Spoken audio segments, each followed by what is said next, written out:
Começando mais um episódio do Wikimetal, episódio 301. Eu, Daniel Dischler, juntamente com o cofundador do Wikimetal, Nando Machado, estamos aqui na semana de celebração da independência americana, 4 de julho, né? Foi comemorado o Dia da Independência dos Estados Unidos e por isso o tema do episódio é esse, bandas dos Estados Unidos, bandas americanas. Bom dia, Nando Machado. Bom dia, Daniel Dischler, tudo bem? A gente acabou decidindo fazer uma lista, né? Eu decidi fazer uma lista para ser publicada no Wikimetal com as 11 principais bandas do hard rock, do metal americanas, né? Foi muito difícil fazer essa lista, né? Sempre difícil fazer uma lista com um número limitado de componentes, mas levei algumas coisas em consideração que eu vou falar aqui ao longo desse episódio. Lógico que não deu para colocar várias bandas que eu gosto muito também, porque não couberam, né? Mas eu acho que deu para ter uma panorama geral assim das principais bandas de rock, pesado, heavy metal. Muita gente ficou de fora, sempre causa muita polêmica, essas listas sempre causam muita polêmica, comentários, as pessoas, alguns ficam bravos porque a sua banda preferida não entrou na lista, outros concordam, outros discordam da ordem, mas concordam com os nomes, enfim. Falta para muito questionamento, mas é por isso que a gente faz, né? É exatamente para levantar essa discussão e para a galera comentar e sugerir e criticar. Não tem problema nenhum, só não xinguem, né? Xingar não precisa, porque gosto não se discute, né? Não, é isso aí. Você, inclusive, na introdução do texto, né, da lista, que o pessoal pode conferir lá no nosso site, no wikimetal.com.br, só procurar lá, tá no destaque lá, as 11 maiores bandas americanas, na opinião do Nando. Você até fala assim, imagina que a gente está num bar tomando uma cerveja e estamos conversando sobre as bandas que um gosta. Obviamente que não vai ser unânime isso aí. Eu até vou falar de bandas aqui nesse programa, nenhuma das 3 que eu vou falar, elas entraram na sua lista. E vamos começar, começa com uma das suas bandas aí da sua lista de 11. Só para lembrar, né? Algumas bandas que ficaram de fora. Eu nem comentei isso com você, mas eu decidi fazer essa lista porque eu assisti um documentário outro dia sobre a história do ZZ Top, que é um documentário muito legal chamado That Old Little Band from Texas, que é feito pelo Sam Dunn, né? O mesmo cara que fez o Flight 666 do Iron Maiden, o documentário do Rush, o documentário do Alice Cooper. É um grande documentarista canadense. E ele fez um documentário muito legal do ZZ Top. Quando eu assisti o documentário, eu falei, nossa, uma banda americana como o ZZ Top, né? Perfeita. Vou fazer uma lista com as principais bandas americanas de rock e de metal. E acabou que o ZZ Top ficou de fora, né? Infelizmente. É tanta banda, né? É tanta banda que acho que hoje, lendo a lista, eu já talvez incluísse o ZZ Top, mas também é engraçado que você faz essas listas e as coisas vão mudando, né? Até de um dia para o outro, de uma semana para outra, você fala, não devia ter colocado essa, devia ter colocado a outra, mas enfim, as listas são vivas e deixem os comentários aí, tanto no site quanto nas redes sociais, não tem problema nenhum, não existe regra, né? Mas eu queria falar, sei lá, acho que do top 3 dessa lista, eu coloquei as 3 principais bandas de todos os tempos. Coloquei em terceiro lugar o Aerosmith. O Aerosmith é uma banda que é um fenômeno mesmo, porque eles conseguiram uma coisa muito difícil, que foi explodir no mercado da música 2 vezes, né? Eles fizeram muito sucesso nos anos 70, com discos excelentes. Depois, quando eles fizeram uma pausa na carreira, tiveram graves problemas aí com seus integrantes, com drogas e tudo. E depois eles voltaram, né? E voltaram de uma maneira, assim, realmente inacreditável, porque eles fizeram muito sucesso, né? Principalmente quando eles lançaram o Pump, né? Que é um disco que tem Love in the Elevator e vários outros. Acho que tem umas 7, 8 músicas que foram sucesso, assim, no mundo inteiro, né? Mas, já que é para escolher uma música do Aerosmith, eu comecei a gostar do Aerosmith com essa volta, né? Com a volta deles dos anos 80, uma banda era um pouco mais, talvez, entre aspas, comercial, um pouco mais pop, mas, de novo, fazendo muito sucesso nas rádios, tudo.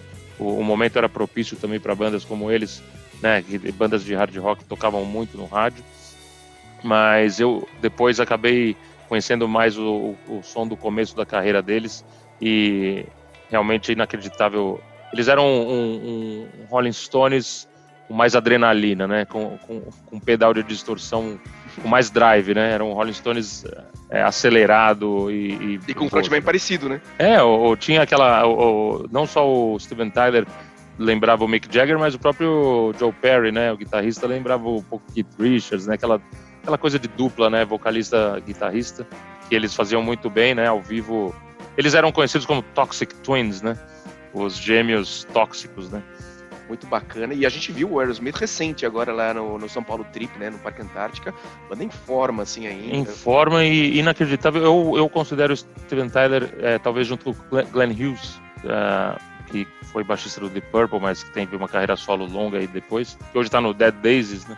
Como talvez os vocalistas que estão mais em forma aí dessa geração dos anos 70, né? E Daniel, escolhe aí você, qual é a banda que você separou pra gente falar agora? Olha, que nem você falou, é muito difícil escolher um punhado de bandas aqui para representar um país que nos Estados Unidos, talvez junto com a Inglaterra, seja o país mais prolífero, assim, da história do rock, acho que abaixo da Inglaterra, mas que revelou muitas e muitas bandas ao longo do tempo e de muitos estilos.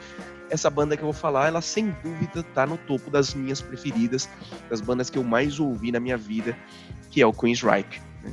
Queensryche é uma banda que foi formada em 1980, ela teve uma formação clássica, né? Que, obviamente ela não perdurou até hoje, infelizmente, mas por muitos anos foi uma formação mais ou menos igual, né? Os dois guitarristas, o Michael Wilton e o grande Chris DeGarmo, o grande compositor, o gênio que sempre escreveu a maioria dos clássicos, das melhores músicas do Queensryche. E aí a gente tinha o baterista, o Scott Rockenfield, o baixista, o Eddie Jackson, e o vocalista, grande vocalista, uma das maiores vozes, na minha opinião, da história do heavy metal, o Jeff Tate. E com essa formação eles lançaram os grandes clássicos, os grandes discos, The Warning, o Rage for Order, o Operation Mindcrime, o Empire. E aí eles começaram a entrar nos anos 90, onde os discos já não estavam nessa mesma qualidade, mas ainda são discos bons. Promised Land, o Here and the Now Frontier, a gente até fez uma análise desse disco alguns episódios atrás aqui no Wikimetal. Então uma banda muito boa, teve um período criativo espetacular, atingiu um sucesso mundial gigantesco na época do Empire, principalmente por conta do single Silent Lucidity, né, que estourou em tudo quanto é rádio, tudo quanto é lugar, uma balada linda, e ela se popularizou muito. Uma banda que veio de Seattle, né, a banda uma das grandes bandas de Seattle, junto com as grandes bandas de Seattle, temos obviamente o Heart e o Jimi Hendrix Experience, né, são as três grandes bandas de Seattle, #chupa grunge. Tô brincando. Na verdade eu não coloquei, nem pensei em colocar o Jimi Hendrix Experience, porque foi uma banda que, apesar dele ser de Seattle, a banda foi formada na Inglaterra, né? Os outros dois integrantes eram ingleses. Ele formou a banda quando ele estava na Inglaterra, né? Mas enfim. Sem dúvida. E aí o Queensryche, voltando ao Queensryche, né? Ele teve esse período muito fantástico, uma banda muito influenciadora também. Se você for ver outras bandas que eu vou falar um pouco mais pra frente também, elas beberam muito aí dessa fonte do Queensryche, desse estilo, né? Que os primeiros discos um pouco mais heavy metal tradicional, talvez, né? O The Warning é um disco meio quase que na linha de um Iron Maiden, de um Judas, assim, um disco mais direto, mais cru. E aí, a partir do Rage for Order, eles vão incluindo vários elementos, assim, vários samples, e a temática começa a ficar mais complexa, e acho que o auge disso é o Operation Mindcrime, de 88, um álbum realmente que está no top, assim, dos melhores discos da história, um álbum conceitual. Claro que ele não foi o primeiro álbum conceitual criado, porque nos anos 70 várias bandas já fizeram isso, de gravar um disco só sobre um tema. O Operation Mindcrime conta uma história, né? Uma história linda, assim, uma história que é um enredo de filme, deveria virar um filme mesmo. Uma vez, quando a gente entrevistou o Jeff Tate, a gente perguntou sobre isso, ele disse que na época estava negociando os direitos da história com Hollywood. Acho que essa história não sei se avançou ou não, ou se vai avançar algum dia. E, bom, e dá para falar anos aqui, mas para a gente não estender demais, vamos pedir uma música aqui do Operation Mindcrime, uma música que acho que tem muito a ver com os Estados Unidos. A música se chama Revolution Calling, né? Uma das primeiras, a primeira música mesmo, né? Tirando a introdução Anarchy X. E Revolution Calling conta um pouco uma história que a gente está vivendo nos Estados Unidos, de muita revolução nas ruas, do povo querendo mudanças, do povo não compactuando mais com o jeito com o qual o governo trata seus cidadãos e obviamente aqui o movimento do Black Lives Matter tem um fundo racial. Não é isso que o Operation Mindcrime conta, ele conta muito mais sobre injustiça social, mas que no fundo também é um tema muito presente, não só nos Estados Unidos, como em vários países. Mais uma vez, peço desculpas por não incluir o Queensryche na lista das 11 maiores bandas de rock e metal dos Estados Unidos, porque realmente esses 3 primeiros discos do Queensryche eu ouvi até furar, mas também é uma banda que eu acho que não manteve uma constância depois disso, né? Esses 4 primeiros discos são perfeitos, principalmente Operation Mindcrime, mas assim, é como a banda evoluiu, né? Desde o EP, né? Do Queensryche, do primeiro EP, o The Warning, que é mais metal, e depois o Rage for Order, que é um som totalmente influenciado pelo progressivo, né? Com vários climas e uma produção bem diferente assim das bandas da época. E Operation Mindcrime, que é um disco inteiro perfeito, né? Se você não conhece, ouça o disco do início ao fim, desde as letras, as músicas, o tema, tudo é perfeito. A banda estava num momento realmente de muita criatividade. Isso aí, vamos para uma próxima banda sua, Nando. Então, a próxima banda minha é o Medalha de Prata, que eu coloquei como a segunda maior banda de todos os tempos dos Estados Unidos, o Kiss. Dispensa, né, qualquer tipo de comentário, uma banda que mudou o mundo, principalmente na sua primeira fase, né, de 73 até 83, ali quando saiu o Ace Frehley, mas a banda lançou discos perfeitos também, né, principalmente naquela primeira fase, se pensar no Kiss 1, no Hotter Than Hell, no Dress to Kill, depois veio a Live 1, né, que foi um dos discos ao vivo mais importantes da história.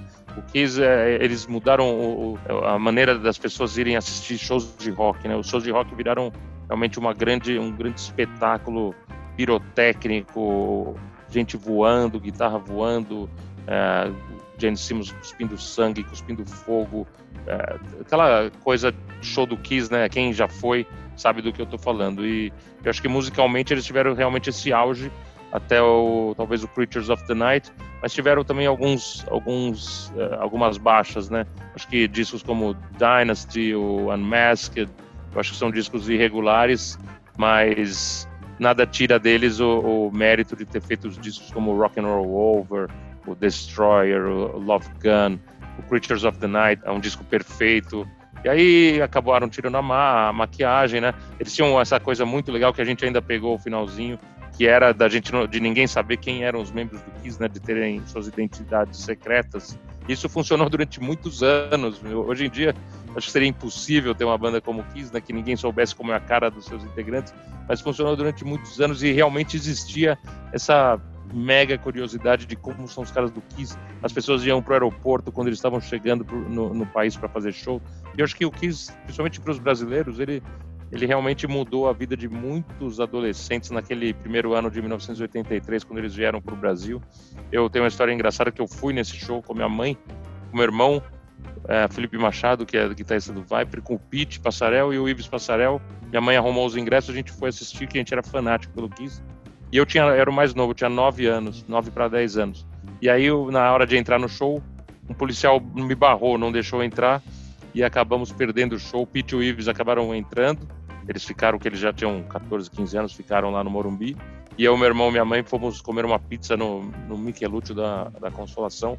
E realmente foi um trauma de infância, mas depois a gente teve a oportunidade de ver outras vezes. Eles voltaram para o Brasil com a formação original, fizeram um show no Autódromo de Interlagos, depois fizeram Monsters of Rock. A gente teve a oportunidade de colocar o Viper para abrir o show do Kiss em São Paulo e no Rio, se não me engano, 2013. Mas o Kiss realmente tem essa coisa de ter um dos shows mais potentes e mais criativos da história do rock. E Nando, eu só para dar um reporte meu, a primeira vez que eu tive a oportunidade de viajar para fora do país, eu fui a trabalho, né? Uma empresa que eu trabalhava me mandou em 93 para os Estados Unidos e eu cheguei lá, não tinha internet, não tinha nada. Fui numa loja de discos e vi que tinha um anúncio de um show do Kiss em New Jersey. Eu estava em Nova York. Aí eu comprei o ingresso, nem sabia como fazer para chegar, depois descobri e fui assistir o show. E de lá eu saí com a sensação que nem a gente tem aqui MPB, música popular brasileira. Lá não existe o termo, mas se existisse MPA, né, música popular americana, eu percebi naquele dia que o Kiss é isso. O Kiss, porque eu vi assim, 3 gerações, o avô, o filho, o neto, de pé, cantando Rock and Roll All Night, cantando os clássicos do Kiss, e eu pensando assim, nossa, no Brasil, naquela época ainda, né, resquícios dessa vinda deles, meio que assustadora nos anos 80, como uma banda do mal, uma banda malvada e tal, e aqui nos Estados Unidos, a banda que realmente o vovô gosta, todo mundo gosta, eu falei, nossa, que coisa diferente, fiquei impressionado como o Kiss realmente representa os Estados Unidos, tá muito bem colocado em segundo lugar. Coloquei em segundo lugar porque eu acho que não tinha como não ter a medalha de ouro para a banda que ficou em primeiro lugar, né? Mas eles poderiam estar em primeiro lugar, talvez, como tiveram uma carreira muito longa, aí, de quase 50 anos, teve alguns momentos de mais, né, de baixa, né? Deram umas pisadinhas na bola, assim, fizeram um som um pouquinho mais pop naquele final dos anos 80, né, que muitas baladas, mas nada que comprometesse a genialidade do Paul Stanley e do Gene Simmons, porque realmente eles também são, né, gênios do marketing. Na verdade, eles inventaram muita coisa do que se faz hoje no sentido de produção de merchandising, de produtos, né? Tem até caixão do Kiss, o fã-clube, o Kiss Army, uma coisa muito poderosa, muito influenciados pelos Beatles, né? Muito influenciados pelos Beatles. Em qualquer biografia do Kiss, você vai ver que eles são ainda fanáticos pelos Beatles, Gene Simmons e Paul Stanley. Inclusive, quando criaram a banda, acho que eles queriam fazer uma banda tipo Beatles, só que mais pesado, né? Do mesmo jeito que o Aerosmith representa os Rolling Stones com uma adrenalina maior, o Kiss pode-se dizer que representa os Beatles com um drive mais avantajado, vamos dizer assim. E aí, John Lennon, Paul McCartney, Gene Simmons, Paul Stanley, né? Muito parecido. Os dois dividem vocais, né? Então, um é baixista, o outro é guitarrista. Enfim, muitas similaridades. Eu vou mudar de assunto, vamos para Boston, né? Terra do famoso colégio de música de Berklee, onde 3 caras se encontraram na década de 80 e, pelas afinidades musicais, decidiram criar uma banda fantástica, uma banda revolucionária, que realmente talvez não tenha criado estilo, mas sem dúvida a banda que ecoou, que propagou esse estilo para o resto do mundo, que é o Dream Theater, quando John Petrucci, John Mayang e Mike Portnoy se encontraram em Berklee e decidiram montar essa banda. Chamaram na época um tecladista chamado Kevin Moore e um vocalista que pouca gente sabe, né, que não era o James LaBrie, era o Charlie Dominici, que gravou o primeiro disco do Dream Theater, que não fez tanto sucesso, que era o When Dream and Day Unite, um disco que eu já gostava muito e tal, mas tinha uma fita, alguém tinha gravado pra mim uma fita cassete, eu não tinha o disco, mas depois eu comprei o CD mais tarde, quando já conhecia o Dream Theater, mas uma banda muito bacana. Esse vocalista, ele não durou, né, quando eles começaram a fazer os primeiros shows com o Charlie Dominici, eles perceberam que não ia rolar, que não era um bom vocalista, e curiosamente, o quinto show da banda, eles iam abrir em Nova York pro Marillion, e aí eles fizeram um último show com ele, depois dispensaram e começaram a procurar um novo vocalista. Essa busca durou 2 anos, eles ficaram 2 anos sem vocalista, fizeram alguns shows inclusive com a banda só instrumental. Eles chegaram a convidar o John Ark, que é o vocalista do Fates Warning, que talvez seja a grande inspiração do Dream Theater, a grande banda... O primeiro vocalista do Fates Warning, né? Isso, o primeiro vocalista do Fates Warning, e que eu acho que é grande inspiração mesmo, a banda que realmente misturou o progressivo com o heavy metal de um jeito tão forte, acho que é o Fates Warning. Quando eu vi o Dream Theater a primeira vez, eu pensei isso, eu falei assim, é tipo um Fates Warning, mas menos legal. E quem diria que depois o Fates Warning ia ser uma banda meio obscura, e o Dream Theater alcançou um sucesso mundial tão forte. Depois teve uma coisa curiosa, eles tiveram um vocalista que chamava Steve Stone, tentaram com esse cara e fizeram um show em Nova York, que ele ficava imitando o Bruce do Iron Maiden, e inclusive no show em Nova York ele ficou gritando assim, "Scream for me, Long Beach!" Aí os caras mandaram ele embora, assim, tipo, falando, não dá pra ter esse cara na banda. E aí acharam o James LaBrie, virou uma formação clássica. Mais tarde o Kevin Moore saiu, veio o Derek Sherinian, que também fez um trabalho espetacular, a gente entrevistou ele no Wiki Metal, para depois vir o Jordan Rudess, que é o tecladista hoje do Dream Theater, que por muitos anos, e gravou muitos discos fantásticos com o Dream Theater. É uma banda muito legal, muito diferente. Não, e só um parêntese aí, você falou do Cinema Paradiso hoje, que a gente está gravando o nosso episódio 301, A gente acabou de receber a notícia do falecimento do Ennio Morricone, né, que é o grande compositor dessa trilha sonora e de muitas outras trilhas sonoras, né? Isso, sem dúvida. Então, esse foi o Dream Theater, muito legal. Eu não coloquei na minha lista o Dream Theater, nem mencionei eles no início. Na verdade, eu não sou um grande fã do Dream Theater. Sei que muita gente vai me xingar por isso, mas não tem problema nenhum. Cada um com as suas bandas preferidas. Eu novamente falo aqui das bandas que não entraram no Top 11, que são bandas fantásticas como Grand Funk Railroad, Stone Temple Pilots, Soundgarden, ZZ Top, Alice in Chains, o Queensryche, que o Daniel já falou, Lynyrd Skynyrd, que eu também gosto muito, Red Hot Chili Peppers, que talvez merecesse estar aí entre os 11, Faith No More, que inventou um estilo novo de música, o Slipknot, que tem, né, uma popularidade inacreditável, o Anthrax, Twisted Sister, mas também faltou o Dio, que eu, na verdade, não considero uma banda americana, porque tinha o Jimmy Payne e o Vivian Campbell, que são ingleses, eu acho que o Vivian Campbell é escocês, ou irlandês, talvez. Creedence Clearwater Revival, Velvet Revolver, como você falou mesmo, o Fates Warning mereceria ter uma menção honrosa, até o Motley Crue, que teve também altos e baixos, mas tem alguns momentos muito interessantes na carreira, talvez merecesse uma menção honrosa. Então, assim, são muitas e muitas bandas legais dos Estados Unidos, mas realmente escolher 11 não é fácil, e o Daniel vai falar de mais uma que não está na lista dos 11, mas que poderia estar tranquilamente. Vou falar a banda de Nova York, o Anthrax, né, formado em 81, né, pelo genial Scott Ian, e com seus companheiros que também estiveram quase desde o começo, né, o Charlie Benante, o baterista, esteve desde o começo, o Frank Bello não esteve, porque o baixista original é nosso amigo, né, a gente entrevistou ele algumas vezes no Wiki Metal, Dan Lilker, mas que depois acabou saindo bem no comecinho da banda e o Frank Bello entrou no lugar. Depois até o Dan Lilker manteve a amizade com a banda, eles tiveram os projetos paralelos, meio crossover e tal. E assim como o Dream Theater, o Joe Belladonna não foi o primeiro vocalista, né? Existia um outro cara, o Neil Turbin, que gravou o primeiro disco, inclusive. Tem uma história curiosa, porque tem um cara nos Estados Unidos famoso que chama John Zazula. Ele tinha uma loja de discos, basicamente, no começo dos anos 80. A loja era como se fosse a Woodstock aqui no Brasil, né? Tipo, uma loja que começou a conglomerar muitos fãs e tal, as bandas iam lá, e ele acabou criando um selo que chamava Mega Force. E uma das bandas que logo de cara a Mega Force lançou é um disco chamado Kill 'Em All, do Metallica. Então o João Zazula, o selo dele cresceu demais, porque ele que meio que não descobriu, mas ele lançou o primeiro disco do Metallica. E aí ele se interessou muito pelo Anthrax. Eles tinham uma relação e tudo mais, inclusive a expulsão do Dave Mustaine acontece quando o Metallica vai para a Costa Leste, ficam hospedados na casa dos caras do Anthrax, e aí o Dave Mustaine chuta o balde lá e os caras ficam bravos com ele e demitem ele da banda. Então tem uma relação ali Metallica e Anthrax muito forte. Tudo isso eu tô falando para contar do John Zazula, que era um dos caras que foi convencido, diz a lenda, hein? Foi convencido pelo Eddie Trunk a ajudar na argumentação junto ao Scott Ian para mandar embora o Neil Turbin. Então o Eddie Trunk diz que tem o dedo dele falando assim, eu não gosto desse vocal, o Anthrax é uma banda muito boa. Eddie Trunk novinho ainda, né, anos 80, meados dos anos 80, e aí ele é demitido e logo depois vem o Joey Belladonna, eles gravam o EP Armed and Dangerous e depois Spreading the Disease e o grande Among the Living, e aí vai, depois o Joey Belladonna saiu, veio o John Bush, depois volta o Joey Belladonna, que é o vocalista até hoje.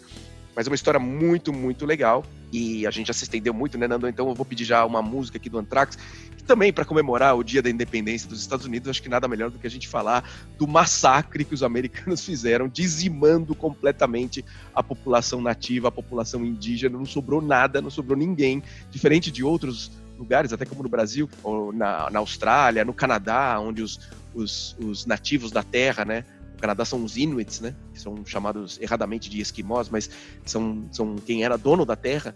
Eles são até hoje super bem tratados pelo governo, ou mais ou menos bem tratados. Existe muita pressão, muita discussão sobre isso. Na Nova Zelândia também.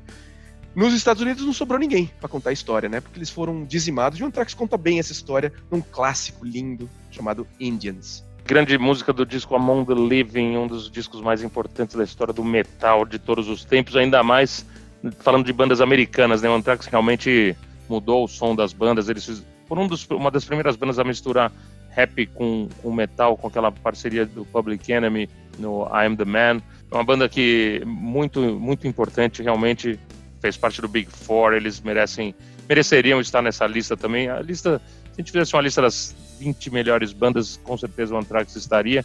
Antes de você falar a sua medalha de ouro, acho que você podia citar as 8 que entraram na sua lista, mas que não estamos citando aqui, né? Sim, a gente em 11º lugar coloquei o Megadeth, depois em 10º lugar o Rage Against the Machine, em 9º lugar o Nirvana, representando todas as bandas aí que apareceram na cidade de Seattle. Em 8º lugar o Pantera, grande banda dos inesquecíveis Vinnie e Dimebag Darrell, Phil Anselmo e Rex Brown. Em 7º lugar o Slayer, que nunca nos decepcionou e inclusive vimos a despedida deles dos palcos do ano passado, emocionados. 6º lugar, o Guns N' Roses, que realmente explodiu tudo. 5º lugar, uma das bandas mais influentes de todos os tempos, o Ramones. Em 4º lugar, mas que poderia estar em qualquer outro lugar dessa lista, principalmente no pódio, os fantásticos irmãos Van Halen, acompanhados de David Lee Roth e Michael Anthony. Essa época do Van Halen realmente era uma banda perfeita, os 6 primeiros discos, inquestionável, né, a musicalidade deles, e o Ed Van Halen como um dos maiores guitarristas da história.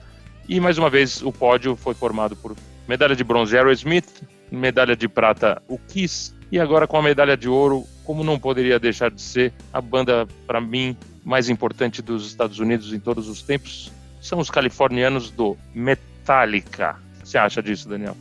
Acho que a escola tá perfeita. Como você falou um pouquinho antes, né, quando a gente estava falando lá do Cinema Paradiso, tem um gancho triste, né, mas que tem muito a ver com Metallica, né, a morte do Ennio Morricone. Isso, a gente gravou o programa hoje, dia 6 de julho. Acabei de ficar sabendo do falecimento do compositor Ennio Morricone, maestro, criador de trilhas sonoras aí do cinema durante mais de 50 anos. Inclusive já ganhador do Oscar algumas vezes. Fez se eu não me engano, o último trabalho dele foi o filme do Quentin Tarantino. Ele ganhou o Oscar também. O Metallica ainda fez com que ele ficasse mais famoso ainda, porque durante muitos anos o Metallica usou um tema do Ennio Morricone na abertura dos seus shows, né, que era a parte principal do filme The Good, The Bad and The Ugly, né, que é um bang bang, se eu não me engano, dos anos 70, mas a trilha sonora é maravilhosa e a gente ouve aquela melodia, a gente já se imagina num grande estádio lotado, esperando o Metallica começar o seu show. E o Metallica, assim, tem muita controvérsia, muita discussão, mas, assim, os 3 primeiros discos não tem o que discutir, são perfeitos. Kill 'Em All, eles inventaram praticamente o thrash metal, foram se aprimorando no Ride the Lightning até que alcançaram a perfeição absoluta no Master of Puppets. Aconteceu uma tragédia que o grande baixista, né, Cliff Burton, um músico genial, realmente faleceu na turnê do Master of Puppets. Eles tiveram dificuldades, mas encontraram um outro grande baixista, que foi o Jason Newsted, que lançou vários discos com a banda. And Justice for All foi o primeiro. Depois eles começaram a vir para o Brasil, já com o Jason. Vieram para o ginásio do Ibirapuera, fizeram 2 shows em 1989. Nós estávamos lá nos 2. E depois, né, o resto todo mundo conhece a história. O Jason ficou... eles gravaram o Black Album, a banda explodiu no mundo inteiro. Virou a maior banda de rock do planeta. Depois eles tiveram um período um pouco complicado com o Load, Reload, a banda entrou numa crise. Fizeram um disco chamado Saint Anger, que na minha opinião é um excelente disco, com uma sonoridade não tão boa, uma produção estranha, mas tem músicas muito boas ali. E para mim, quando o Robert Trujillo voltou, principalmente no Death Magnetic, eu acho que a banda voltou ao lugar que eles sempre primeiro seriam estar. O Death Magnetic para mim é um disco do mesmo nível daqueles primeiros discos do Metallica, então acho que a banda agora está num momento excelente. A gente era para ter visto mais um show deles que foi cancelado, né, adiado no mês passado por causa da pandemia, mas talvez junto com o Iron Maiden seja a banda que eu mais vezes eu vi na vida. Estava contando quantas vezes eu vi o show do Metallica, foram 11, todas no Brasil, algumas em São Paulo, outras no Rio, mas 11 shows do Metallica ao longo de 31 anos. Não é pouca coisa não, né? Não é pouca coisa. Eu vi 9 vezes, a gente estava contando junto, né? E eu tenho 2 shows curiosos, né? Um mais recente, em 2014, que era aquele Metallica by Request, que a gente viu junto no Morumbi, mas eu tive a chance de ver em Assunción, do Paraguai, por conta do De La Tierra, que estava abrindo o show. E a Warner convidou a gente para fazer a cobertura do show lá do De La Tierra, e de quebra a gente viu o show do Metallica lá. Mas o outro show que eu queria comentar é que em 96 eu fui morar no Canadá, e cheguei lá em junho. No mês seguinte, em julho, teve o Lollapalooza. Teve um Lollapalooza no Canadá, e simplesmente tinha várias bandas, mas as 3 últimas bandas dava pra colocar aqui na sua lista as 3 aí no top 11. Era assim, Soundgarden, logo depois do Soundgarden, Ramones. A banda acabou em agosto de 96, o Ramones. Esse show foi em julho de 96, um dos últimos shows da banda.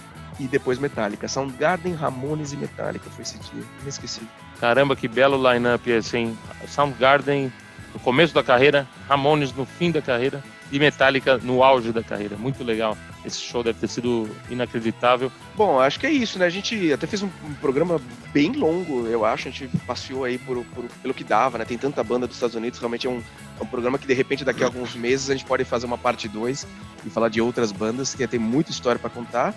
Mas acho que foi bem representado aqui, né? Foi bem representado. Tem outras bandas que a gente não incluiu, o próprio Bon Jovi, né? Que é uma banda mais pro pop, hard rock, pop. É lógico que música não é como esporte, né? Que tem o primeiro lugar, o segundo lugar tão definidos assim tão claramente, né? Mas eu acho que ficou legal a lista. Não me arrependo de nada. É isso aí, não tem que se arrepender mesmo. É isso pro nosso episódio 301, Nando? Exatamente, muito bom falar com todo mundo aqui, fazer esse programa. Convido todo mundo a seguir o Wikimetal em todas as redes sociais, as nossas playlists no Spotify, ou se você ouviu o Deezer, também temos todas as nossas playlists estão no Deezer. E daqui a 2 semanas a gente está aqui de volta com o 302, se tudo der certo, se os deuses do rock e do metal assim permitirem. É isso aí. Também confira nosso canal do YouTube, que tá muito legal. Muito legal, e daqui a pouco eu vou fazer a lista das top 11 bandas canadenses. Vai sair e talvez não dê tanta polêmica, né? O primeiro lugar já tá garantido, né? Garantidaço. E tem um outro trio canadense que tem que ser o segundo lugar. Wiki Metal! Wiki Metal! Wiki Metal!